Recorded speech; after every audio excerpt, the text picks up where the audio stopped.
कराली बाबू का मकान यही है जी। मेरा नाम ब्योमकेश है, इंस्पेक्टर साहब से मिलूंगा।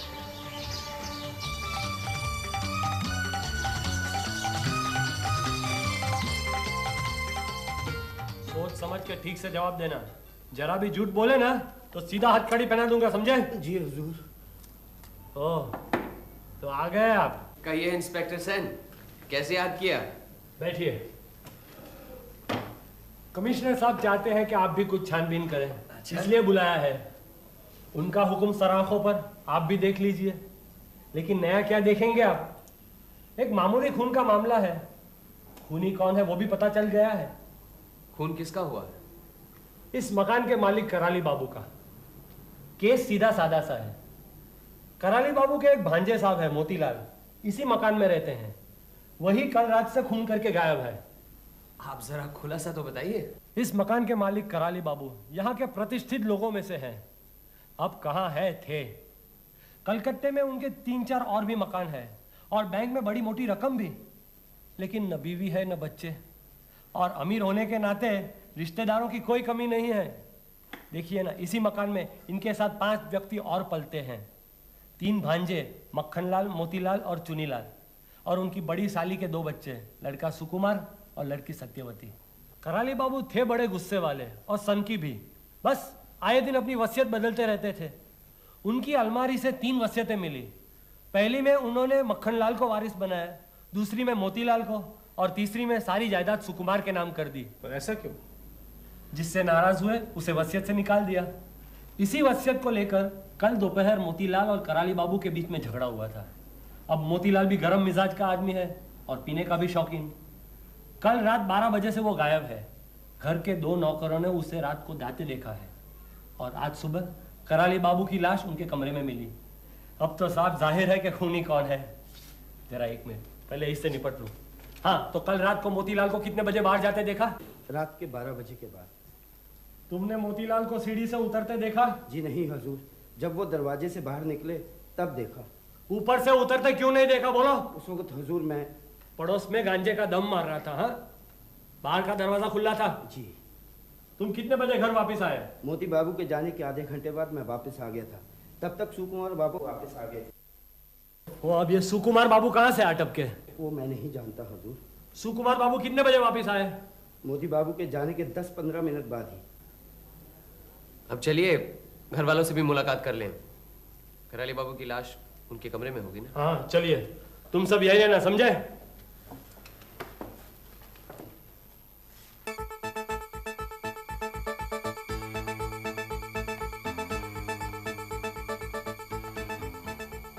ये कमरा किसका है? मोतीलाल का है, जिसने खून किया है। इसके ठीक ऊपर वाला कमरा कराली बाबू का है। आइए।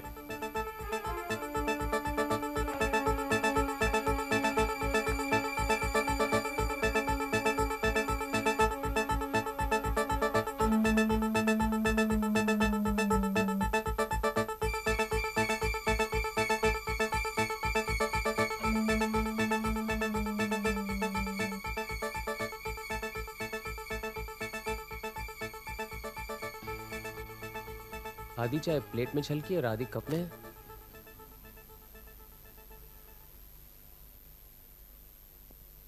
लाश जैसी थी वैसी है, हिलाई तो नहीं? नहीं, सिर्फ चादर से ढक दी है और गर्दन से सुई निकाल ली है। सुई? सुई।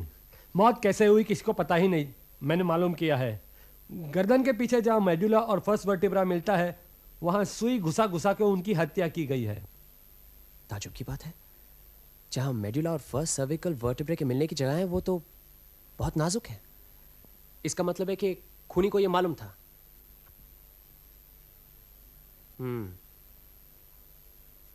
मोतीलाल के खिलाफ गिरफ्तारी का वारंट निकलवा दिया? हाँ, दोपहर तक पकड़ा जाएगा। जाएगा कहाँ? क्या काम करता है वो? कुछ नहीं, अनपढ़ गवार, 3rd क्लास तक पढ़ा होगा। मामा का माल उड़ा रहा है और यहाँ वहां लोफरी करता फिरता है।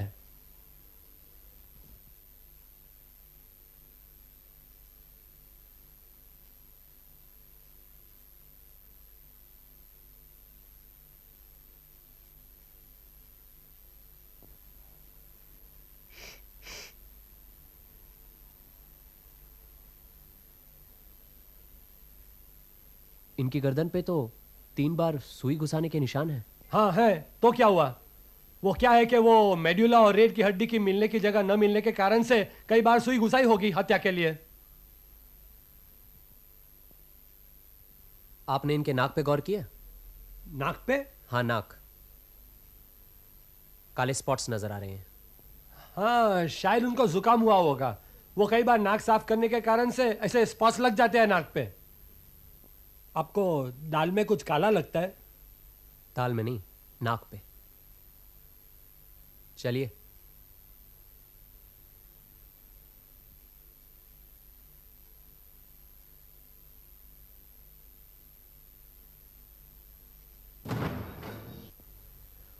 वो जो सुई आपके पास है वो जरा दीजिएगा।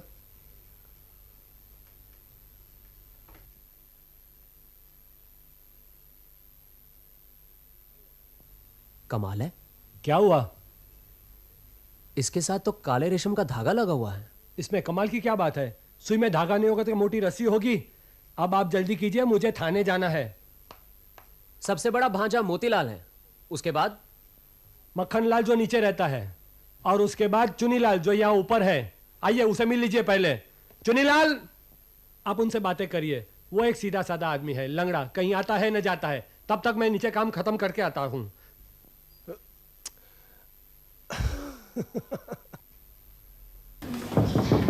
अंदर आ जाइए, दरवाजा खुला है। आप ही चुनीलाल? जी हाँ, मैं ब्योमकेश, आपसे। ब्योमकेश बख्शी, सत्यान बख्शी, बैठिए ना। मैंने समझा आप सीआईडी के आदमी हैं। पुलिस को तो आपने सब कुछ बता ही दिया होगा, फिर भी आपसे 2-1 सवाल पूछना चाहता हूँ। हाँ हाँ, शौक से। आप खुद चलकर आए हैं, ये मेरे लिए सौभाग्य की बात है। और आप जरूर अजीत बाबू हैं। जी हाँ। आपको तो मालूम ही होगा कि पुलिस का सारा शक आपके बड़े भाई मोतीलाल पर है। जी हाँ, मालूम है। भैया झगड़ालू और गुस्सेबाज जरूर हैं, लेकिन वे मामा का खून कभी नहीं कर सकते। इतनी बड़ी जायदाद से हटा दी गए हैं, इसी गुस्से से शायद अपने मामा का खून करने पर उतर आए हैं। जायदाद से तो हम तीनों भाइयों को हटाया गया है, फिर उन पर ही शक क्यों हो रहा है? अच्छा ये बताइए, कराली बाबू सबसे ज्यादा किसको पसंद करते थे? हम 5 जन यहाँ रहते हैं, और मामा किसको कितना प्यार करते थे ठीक से कहा नहीं जा सकता। वैसे मामा बहुत कड़े स्वभाव के आदमी थे। उनके मन में क्या है किसी को भी पता नहीं चलता था। हाँ, सत्यवती उनका हमेशा ख्याल रखती थी, शायद उससे ही ज़्यादा प्यार होगा। और आपसे? मैं अपंग हूँ, इसलिए मुझसे कुछ हमदर्दी हो सकती है। आज मामा इस दुनिया में नहीं है, मैं उनके खिलाफ कुछ नहीं कहना चाहता। वो तो हमारे अन्नदाता थे। वो अगर हमें आश्रय नहीं देते तो आज हम सब फुटपाथ पर होते। उन्होंने अपनी आखिरी वसीयत में सुकुमार को सब कुछ दे दिया है, मालूम है? जी हाँ, मालूम है। सुकुमार हर तरह से लायक है, पढ़ा लिखा है, आगे डॉक्टर बनेगा। हम तीनों भाई तो यूं ही हैं, लेकिन इससे मामा के मन में क्या था कुछ पता नहीं चलता। और इस घर में कोई भी ऐसा आदमी नहीं है जिसके नाम कभी न कभी वसीयत न बनी हो। अब तो सुकुमार को सब कुछ मिलेगा। ऐसी हालत में आप क्या करेंगे? अगर सुकुमार भैया यहाँ आश्रय देते हैं तो यहीं रुकूंगा, नहीं तो चला जाऊंगा। और कर भी क्या सकता हूँ? आप बता सकते हैं कराली बाबू का खून रात कितने बजे हुआ? कोई आवाज वगैरह सुनी?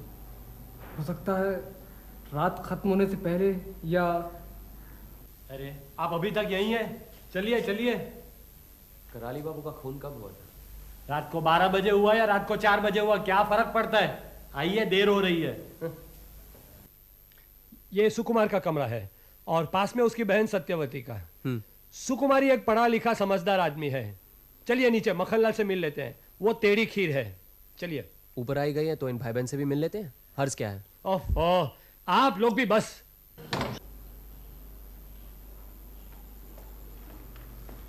सुकुमार, व्योमकेश बाबू तुमसे मिलना चाहते हैं। नमस्ते। नमस्ते। वो जो भी सवाल करे ठीक सोच समझ के जवाब देना, समझे?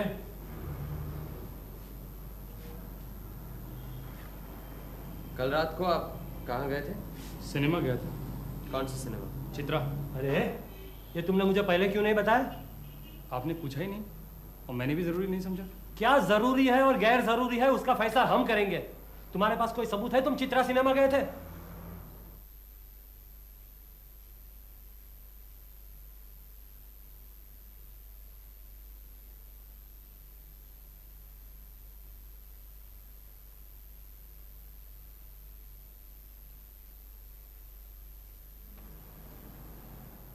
आपकी आखिरी मुलाकात कराली बाबू से कब हुई थी? शाम को 5 बजे। आप उनके कमरे में गए थे? जी। क्यों? मौसा जी की वसीयत के बारे में बात करना चाहता था। पहले उन्होंने सारी वसीयत मोतीलाल भैया के नाम लिख दी और बाद में उन्हें हटाकर सारी संपत्ति मेरे नाम कर दी। इस वजह से दोपहर को काफ़ी झगड़ा हुआ दोनों के बीच। मैंने उनसे कहा भी कि मुझे उनकी सारी दौलत नहीं चाहिए, वो उसको सब लोगों में बराबर बांट दें। फिर? उन्होंने मुझे कमरे से निकाल दिया। वहाँ से आप कहाँ गए? सिनेमा? नहीं, पहले चुन्नीलाल के पास गया। बातचीत करते करते देर हो गई, कुछ अच्छा नहीं लग रहा था, सोचा सिनेमा चला जाऊं। सुना आपने? व्योमकेश बाबू, आप कहना क्या चाहते हैं? क्या सुकुमार खूनी है और मोतीलाल को मैंने गलती से गिरफ्तार किया है? अरे नहीं नहीं, ये आप क्या कह रहे हैं? आप ऐसी गलती क्यों करने लगे? चलिए अब इनकी छोटी बहन से मिलाते हैं।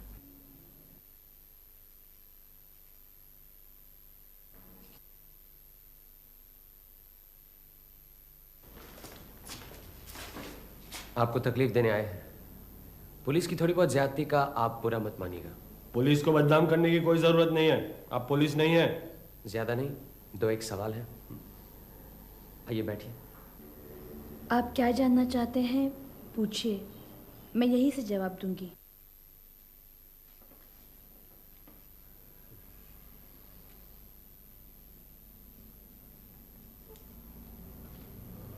आप ही रोज सुबह चाय लेकर कराली बाबू से मिलती थी। आज सुबह चाय देते समय आपको पहली बार पता चला कि कराली बाबू गुजर चुके हैं। इससे पहले कुछ नहीं मालूम था। रात को कराली बाबू के कमरे का दरवाजा खुला था? हाँ, इस घर में किसी को भी रात में दरवाजा बंद करके सोने की इजाजत नहीं है। इसका मतलब है कराली बाबू रात को कमरे का दरवाजा खुला रखकर सोते थे और ये सबको मालूम है। अब ये कैसा सवाल है? अगर क्रॉस एग्जामिन करना है तो ठीक से करिए ना, मुझे और बहुत काम है। देखिए इंस्पेक्टर सेन, अगर आप दखल अंदाजी करेंगे तो मुझे मजबूरन कमिश्नर साहब से कहना पड़ेगा कि आप मेरी तहकीकात में रोड़ा डाल रही हैं। ठीक है, तो मैं जाता हूं।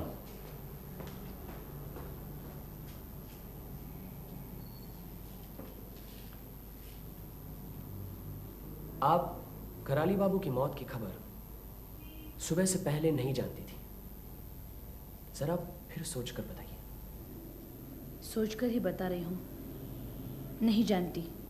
चाय जब देने गई तो तश्तरी में कैसे छलक गई? वो जब देखा वो गुजर गए हैं तो घबराहट में चाय तश्तरी में गिर गई होगी। पर जब गुजर गए हैं पता चला तो चाय वहां क्यों रखाई? घबराहट में कुछ समझ में नहीं आया, क्या करूं। कल से मेरी तबीयत भी ठीक नहीं है।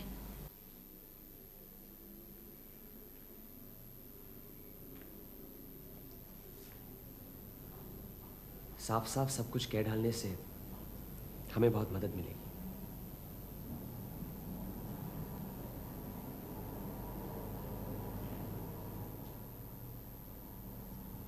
आप सब कुछ नहीं बताएंगे? और मुझे कुछ नहीं मालूम।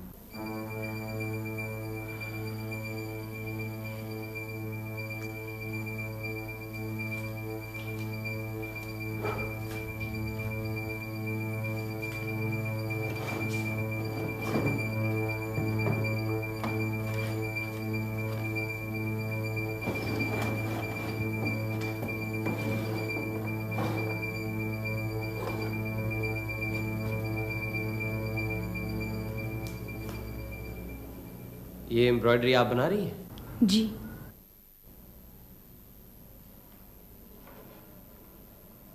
ये लाल नीले पीले काले धागे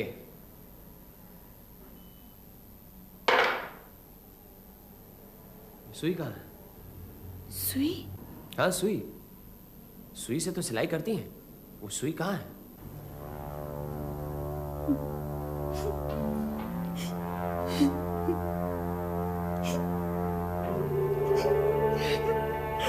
भैया।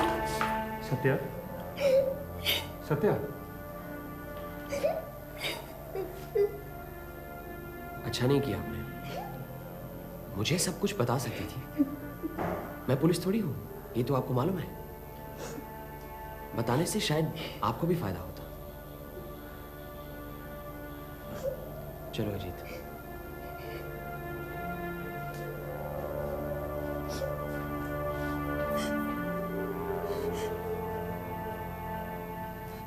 चुन्नी, मोती भाई को गिरफ्तार करके ले आए हैं। आपकी माँ का नाम? नहीं, मुझे कुछ नहीं मालूम। छोड़ दो मुझे।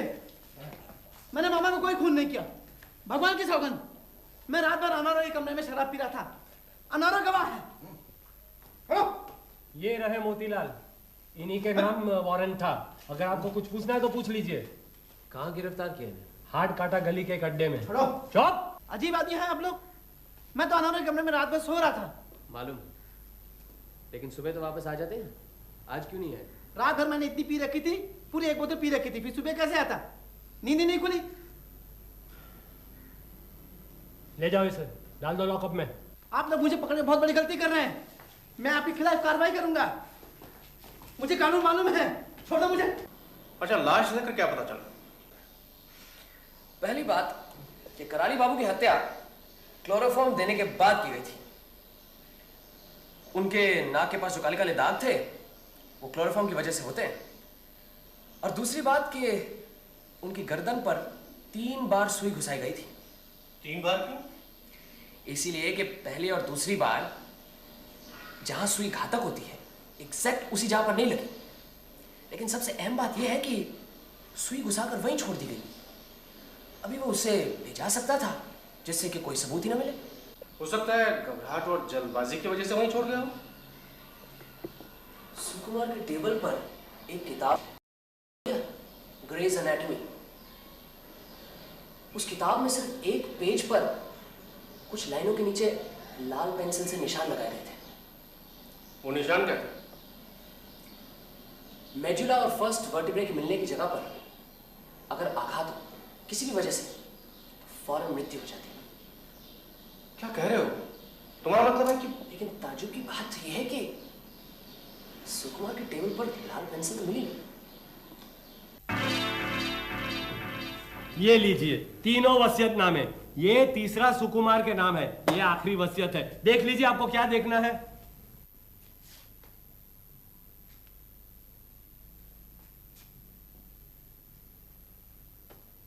देखा? चलिए जरा सुकुमार के कमरे की तलाशी ले ली जाए। अब तलाशी लेना जरूरी है। जी। क्या ढूंढेंगे आप वहां? क्या मालूम, कुछ भी मिल सकता है। कुछ नहीं भी मिल सकता है। क्यों नहीं? व्योमकेश बाबू, आपको मोतीलाल से कोई हमदर्दी है क्या? आइए। आपको जो भी तलाशी लेनी है ले लीजिए, मैं यहां बैठता हूं।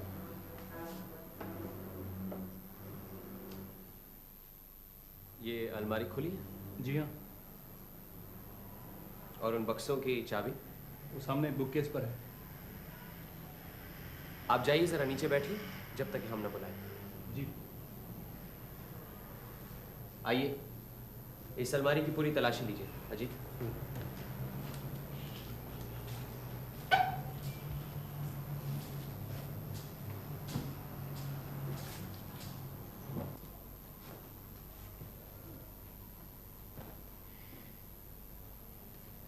ये देखिए, क्लोरोफॉर्म की शीशी। आपको शायद नहीं मालूम कि कराली बाबू को पहले क्लोरोफॉर्म देकर बेहोश किया गया था। क्लोरोफॉर्म इसलिए दिया गया था ताकि वो सुई चुभाते वक्त चीखे नहीं। अब ये बक्से देखने हैं, इन्हें पहले अलग अलग कीजिए।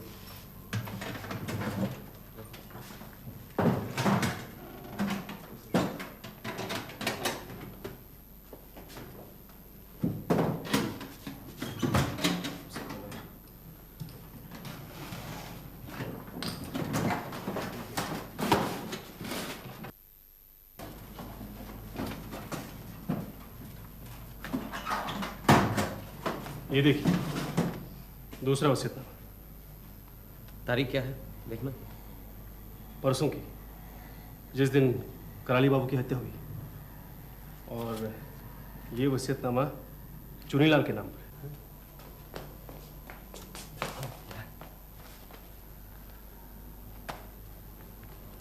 कराली बाबू की जिस तरह हत्या हुई है उससे साफ पता चलता है कि जिसने भी ये काम किया है वो डॉक्टरी की विद्या से वाकिफ है, और सुकुमार तो डॉक्टरी पढ़ रहा है।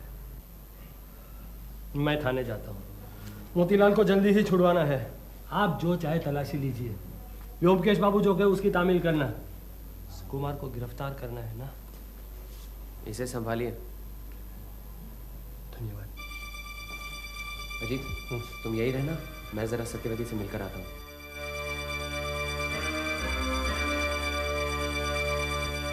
आप मेरे भैया को बचा लीजिए। देखिए, और हमें कुछ नहीं चाहिए, हम जिंदगी भर आपका एहसान नहीं भूलेंगे। देखिए, आप धीरज रखिए। अगर आपके भैया सचमुच निर्दोष हैं तो उन्हें कुछ नहीं होगा। मैं उन्हें बचाने की पूरी कोशिश करूंगा, लेकिन मेरे भैया ऐसा काम कभी नहीं कर सकते। वो तो कभी एक मक्खी भी नहीं मार सकते। मैं आपके पैर पड़ती। ये क्या कर रही है? कहिए आप मेरे भैया को छोड़ देंगे? बैठिए, अब बैठिए यहाँ पर। आप गलती कर रही हैं। सुकुमार को छोड़ने का जिम्मा पुलिस का है, मेरा नहीं। मैं कोशिश कर सकता हूं, लेकिन कोशिश करने के लिए मुझे सब कुछ जानना जरूरी है।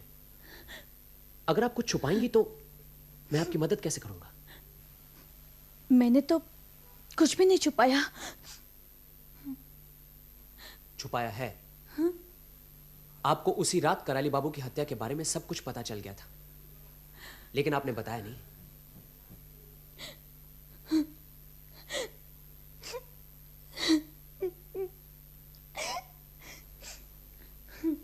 अब आप सब कुछ बताएंगी?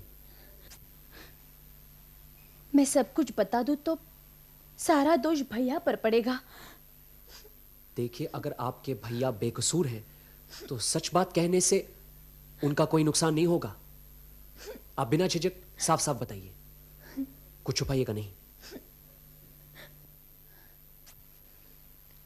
मौसा जी ने वसीयत बदलकर सारी जायदाद भैया के नाम कर दी थी। ये पता लगते ही उस दिन दोपहर को मोतीलाल भैया के साथ मौसा जी की काफी झड़प हो गई।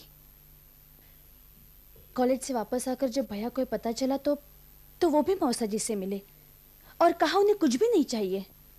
मौसा जी की मर्जी के खिलाफ कोई भी आवाज उठाए तो वो आग बबूला हो जाते हैं। गुस्से में आकर उन्होंने भैया को कमरे से निकाल दिया। कहा तुम्हें एक पैसा भी नहीं दूंगा। भैया चुपचाप चले आए और चुन्नीलाल के कमरे में चले गए। चुन्नीलाल स्कूल कॉलेज नहीं गए तो क्या हुआ, पढ़ाई लिखाई में उन्हें काफी दिलचस्पी है। उनके कमरे में अलमारी भरी किताबें हैं। भैया से इसलिए उनकी अच्छी बनती है। मौसा जी का ये व्यवहार उन्हें कुछ अच्छा नहीं लग रहा था। रात को करीबन 8 बजे वो मेरे कमरे में आए। सत्या, मैं सिनेमा देखने जा रहा हूँ, आते आते 12 बज जाएंगे। बाहर का दरवाजा खुला रखना। तब तक दरवाजा खुला ही रहता है। नौकर चाकर पड़ोस में अपने लोगों के साथ आधी रात तक गपशप करते रहते हैं। अच्छा, अब खाना तो दे दो। हाँ। रात के खाने के बाद करीबन 10:30 बजे मैं सो गई। नींद में ही थी, यकायक मेरी आंखें खुल गईं। ऐसा लगा भैया के कमरे में कोई भारी बक्सा उठाकर रख रहा है। मैंने सोचा भैया वापस आ गए। फिर सोने की कोशिश की, लेकिन नींद नहीं आई। ऐसा लगा कोई दबे पांव गैलरी से जा रहा है। सोचा भैया तो सो गए, फिर कौन इस तरह दबे पांव गैलरी से जा रहा है?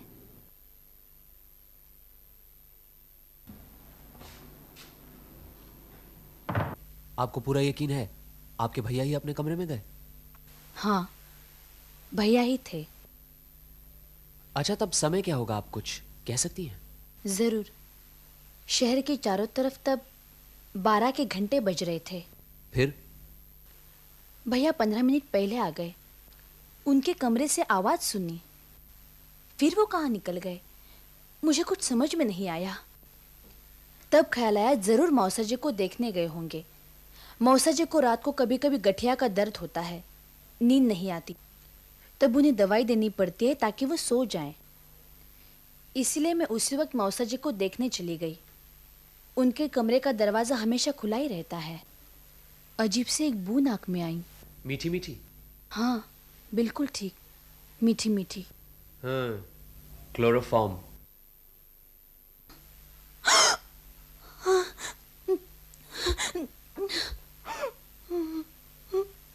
फिर सुबह किसी तरह से, जैसे मुझे कुछ मालूम ही नहीं, चाय लेकर मौसा जी के कमरे में चली गई। आप सचमुच बहादुर लड़की हैं।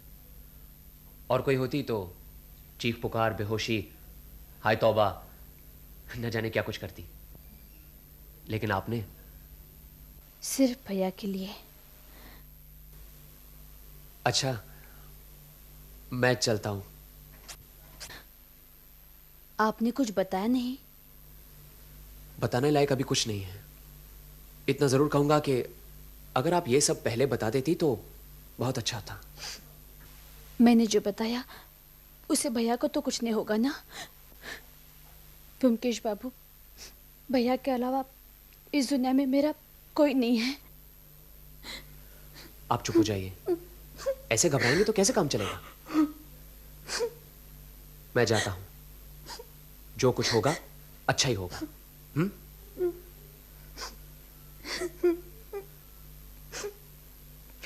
मैं हूं ना।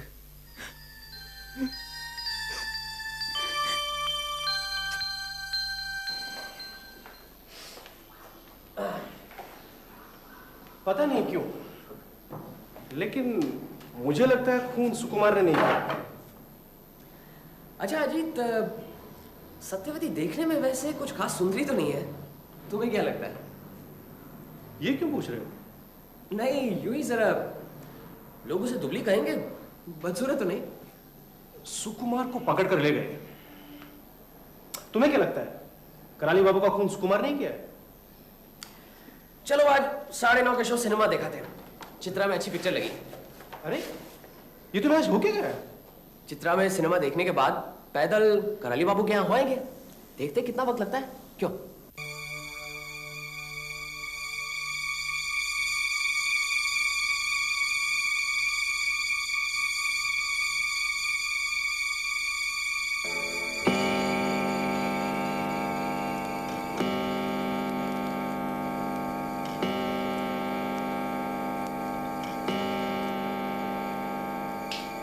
काम बन गया है। चलो टैक्सी पकड़कर घर चलते हैं। सुबह आना है, कल सब कुछ बता दूंगा। चलो।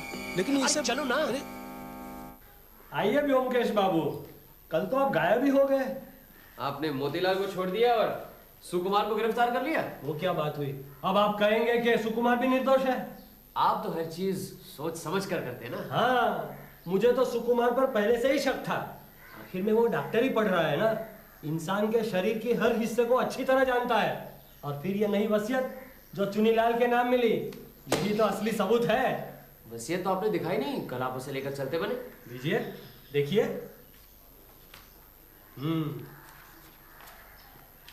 देखिए। ये क्या? क्या हुआ? ये देखिए। क्या? मुझे तो कुछ भी दिखाई नहीं। नजर नहीं आ रहा ना? नहीं। यहाँ देखिए, गवाह के दस्तखत नहीं है। गवाह?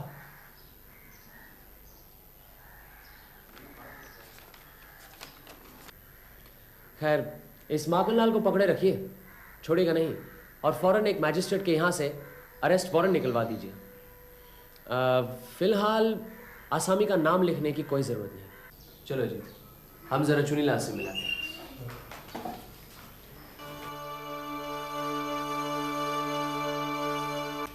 आपको जानकर खुशी होगी, कराली बाबू के खूनी का पता चल गया है। जी मालूम है, सुकुमार भैया को गिरफ्तार कर लिया है, लेकिन यकीन नहीं होता है। उनके कमरे से एक और वसीयत भी बरामद हुई, वो आपके नाम। जी वो भी मालूम है। तब से मन खट्टा हो गया है कि रुपयों की वजह से मामा बेमौत मारे गए हैं। वे सारी संपत्ति मेरे नाम लिख गए हैं, लेकिन फिर भी यकीन मानिए मुझे रत्ती भर भी खुशी नहीं हुई है। फिजियोलॉजी ये सुकुमार की किताब है? जी, सुकुमार भैया कभी कभी मुझे अपनी डॉक्टरी किताब पढ़ने देते थे।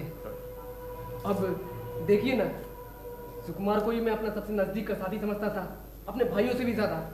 लेकिन मैं देखता हूँ कि आपको तरह तरह की किताबों में दिलचस्पी है। जरूरी जगहों पर बकायदा निशान लगाए हुए हैं। जी हाँ, पढ़ाई के अलावा मेरे लिए और कुछ है ही क्या। बस कोई साथी नहीं है।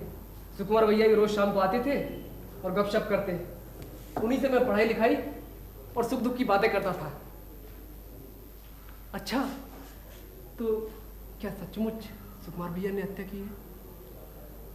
कातिल के खिलाफ जो सबूत मिले हैं उनमें शक की कोई गुंजाइश नहीं है। आपको सब समझाता हूं, बैठिए। देखिए, हत्या दो तरह की होती है। एक हत्या होती है गुस्से में, जिसे हम कहते हैं क्राइम ऑफ पैशन, और एक हत्या होती है ठंडे दिमाग से। जो गर्मी खाकर हत्या करते हैं उन्हें पकड़ना बहुत आसान है, अक्सर वो खुद ही पकड़ में आ जाते हैं। लेकिन जो सोच समझकर अपने आप को शक और सबूतों के दायरे से बचाकर हत्या करते हैं, उन्हें पकड़ना बहुत मुश्किल होता है। तब शक कई लोगों पर पड़ता है। ऐसी सूरत में हत्या करने के तरीके से ज्यादा हम हत्यारे को समझने की कोशिश करते हैं। कराली बाबू के खून से पता चलता है कि खूनी बहुत ही चालाक, लेकिन साथ साथ में बेवकूफ भी है। उसने बड़ी समझदारी से हत्या की, लेकिन बेवकूफी के साथ सबूत घर में छोड़ दिए। अब आप ही बताइए, सत्यवती की सुई से हत्या करने की क्या जरूरत थी? क्या बाजार में सुई नहीं मिलती? फिर वसीयत को छुपा कर रखने की क्या जरूरत थी? अगर वो फाड़ देते तो उससे काम खत्म हो जाता। इससे क्या पता चलता? क्या पता चलता है? इससे यह पता चलता है कि समझदार आदमी भी कई बार गलती कर बैठता है, और इस मामले में हत्यारा भी छोटी छोटी गलतियां कर बैठा, जिससे वो पकड़ा गया। कैसी गलतियां? बताता हूं, जरा अपनी डायरी तो देना। मैं इस मकान का नक्शा बनाता हूं। आपके पास पेंसिल होगी कोई? जरा दीजिए।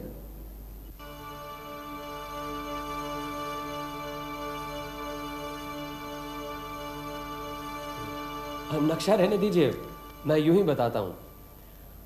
खूनी ने 3 बड़ी बड़ी गलतियां की हैं। पहली, उसने ग्रे की एनाटॉमी की किताब में एक जगह लाल पेंसिल से निशान लगा दिए हैं। दूसरी, उसने बक्सा हटाते वक्त सावधानी से काम नहीं लिया, कुछ आवाज की। और तीसरी, उसे कानून के बारे में कुछ नहीं मालूम। कानून नहीं मालूम? नहीं। और इसी वजह से इतनी बड़ी साजिश आसानी से पकड़ी गई। आप क्या कह रहे हैं? मैं कुछ समझ नहीं पा रहा हूं। सुकुमार के कमरे में जो वसीयत मिली है वो कानून की नजरों में अहमियत नहीं रखती। उसमें गवाहों के दस्तखत नहीं है।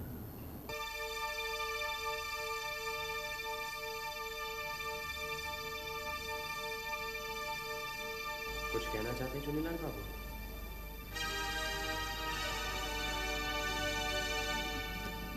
मेरी कुछ तबीयत ठीक नहीं है ब्योमकेश बाबू, मुझे थोड़ा सा वक्त चाहिए। ठीक है, आधे घंटे का वक्त देता हूं, तैयार हो जाइए।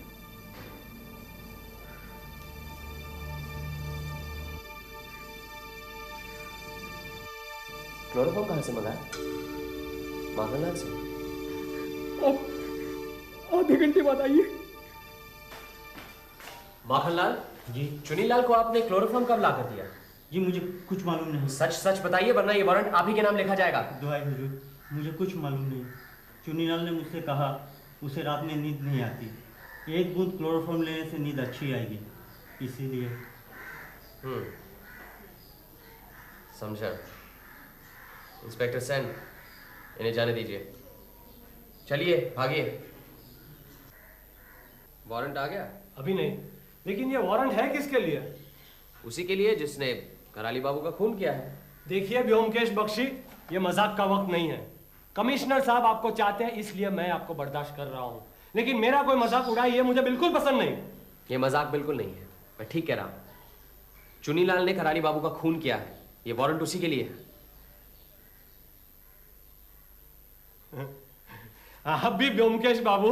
आप चलिए मेरे साथ, वो अभी अपना जुर्म कबूल करेगा, वरना अदालत में ये जुर्म साबित करना मुश्किल था।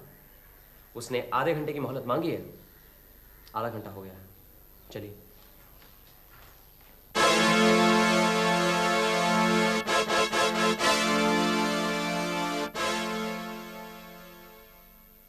आ गया, लेकिन इसके सिवाय चारा भी क्या था? यह चिट्ठी आपके नाम।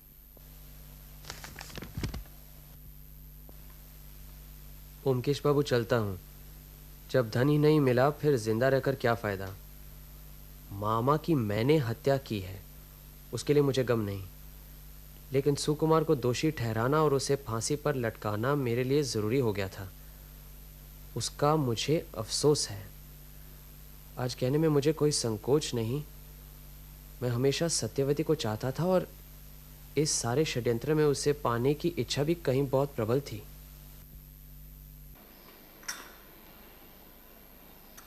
किस तरह से चुनीलाल ने कराली बाबू का खून किया, जरा खुलासा बताओ तो। चुनीलाल जैसे विकलांग लोगों में एक अजीब तरह की कमजोरी होती है। अपने बिगड़े हुए अंग पर वह कोई मजाक या चोट नहीं सह सकते। अब कराली बाबू मुफट आदमी थे, सो आए दिन चुनीलाल के लंगड़ेपन पर चोट करते रहते थे। इसीलिए चुनीलाल ने एक ठान ली थी बहुत दिनों से कि वो बुढ़े का सफाया करना है। उस रात 8 और 9 के बीच जब सत्यवती रसोई में थी, उसके कमरे में गया और वहां से सुई और थिम्बल चुरा लाया। उस रात करीब 11:30 बजे मोतीलाल घर से निकले, जिसे चुनीलाल ने अपने कमरे से देखा।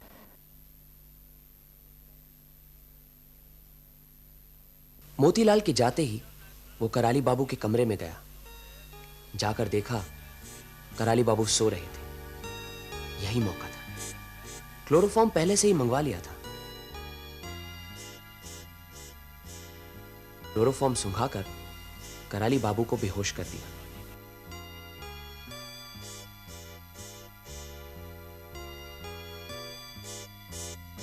फिर अलमारी खोली और पास ही दराज से आखिरी वसीयत निकाली।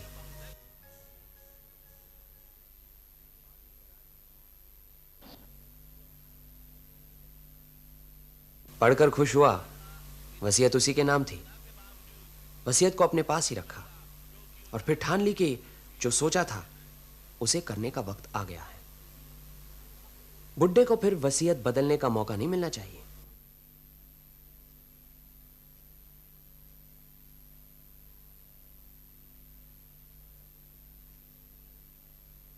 उसने कराली बाबू को एक तरफ पलटकर उनकी गर्दन पे सुई से वार किया। एक बार सुई चुभाने से काम नहीं बना, इसलिए 3 बार वार किया। सुकुमार जैसे डॉक्टरी पढ़े हुए लोग शायद ये काम एक ही बार कर लेते। काम हो जाने के बाद सीधा सुकुमार के कमरे में गया। चुनीलाल ने पहले से ही सोच लिया था कि अपने ऊपर कोई शक न हो, इसलिए किसी दूसरे पर शक होना जरूरी है। वहां उसने सुकुमार की अलमारी में क्लोरोफॉर्म की शीशी छुपा दी और बक्से की चाबी लेकर एक बक्सा खोलकर उसके अंदर वसीयत छुपा दी।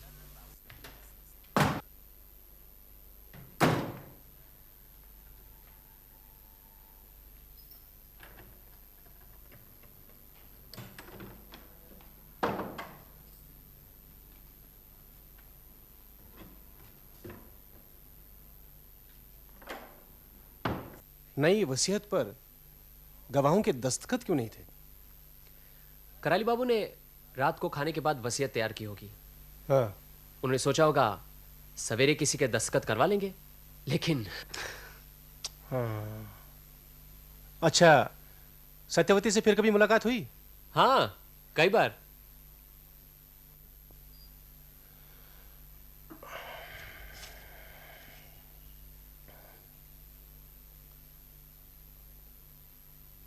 अरे वाह, आज तो बहुत सज धज कर। सेंट भी लगाया? सत्य की खोज करना क्या कुछ मामूली काम है? बहुत कुछ करना पड़ता है। सत्य की खोज तो तुम कई दिनों से कर रहे हो, लेकिन कभी इतना बंठन कर नहीं निकले। सत्य की खोज तो हाल ही में शुरू की है। मतलब? सत्य मतलब सत्यवती? ब्योमकेश, 4 बजे मिलना है विक्टोरिया मेमोरियल के पास। मैं चलता हूं।